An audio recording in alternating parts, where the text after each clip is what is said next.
नमस्कार दोस्तों, भारतीय किसान यूट्यूब चैनल में आपका स्वागत है। आज के इस वीडियो में हम बात करेंगे निमेटोड यानी कि जड़ों में गांठें बनाने वाले सूत्रकृमियों को कैसे फसल से खत्म करें और ये आक्रमण से पहले और आक्रमण के बाद किन किन जैविक और रासायनिक दवाओं का प्रयोग करें, उनके बारे में चर्चा करेंगे। तो दोस्तों शुरू करते हैं। इससे पहले अगर आपने हमारे भारतीय किसान यूट्यूब चैनल को सब्सक्राइब नहीं किया है तो आप पहले सब्सक्राइब करें ताकि हमारी आने वाली सारी वीडियो आपको सबसे पहले मिल सके। इस लिस्ट में हमारी पहली दवा है वर्टिसिलियम क्लेमाइडोस्पोरियम। यह एक जैविक दवा है। यह आक्रमण से पहले इसका प्रयोग करें जिससे यह आक्रमण की संभावनाओं को खत्म कर देगा। इस दवा का डोज है 2 किलो प्रति एकड़ के हिसाब से आप इसे जमीन में डालें। इस लिस्ट में हमारी दूसरी दवा है ट्राइकोडर्मा हर्जिनियम। यह भी एक जैविक दवा है।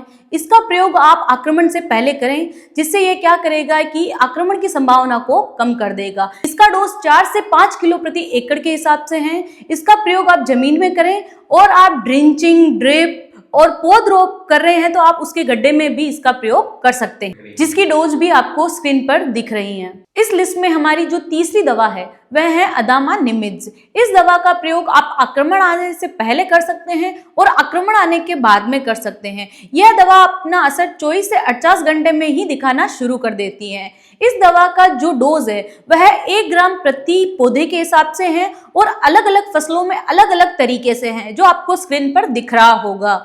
दोस्तों इस लिस्ट में अगली दवा है बायर का वेलम प्राइम। यह दवा बहुत ही शक्तिशाली है। इस दवा का प्रयोग आप आक्रमण से पहले भी कर सकते हैं और आक्रमण के बाद भी कर सकते हैं। यह दवा सीधा जड़ों में जाकर निमेटोड पर असर करती है।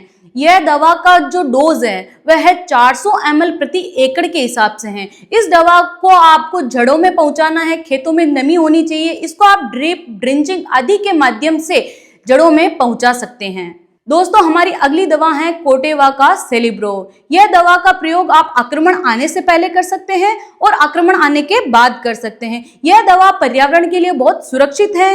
यह दवा केवल उन्हीं निमेटोड को खत्म करेगी जो हमारी फसल को नुकसान पहुंचा रहे हैं। इस दवा का जो डोज है वह है 10 ml प्रति 100 पौधों के हिसाब से है। इस दवा का प्रयोग करते समय खेत में अच्छी नमी होनी चाहिए। इस दवा को आप ड्रिप, ड्रिंचिंग आदि के द्वारा जड़ों में पहुंचाएं जिससे यह जो हानिकारक निमेटोड हैं उनको नष्ट कर देगा। दोस्तों एक दवा और होती है कार्बोफ्यूरॉन। यह पर्यावरण व मनुष्यों व पशु पक्षियों के लिए बहुत ही हानिकारक होती है। यह दवा 60 से ज्यादा देशों में बैन कर दी गई है। आप हो सके तो इस दवा का प्रयोग अपनी फसल में न करें। वीडियो पसंद आई हो तो भारतीय किसान यूट्यूब चैनल को सब्सक्राइब करें। धन्यवाद।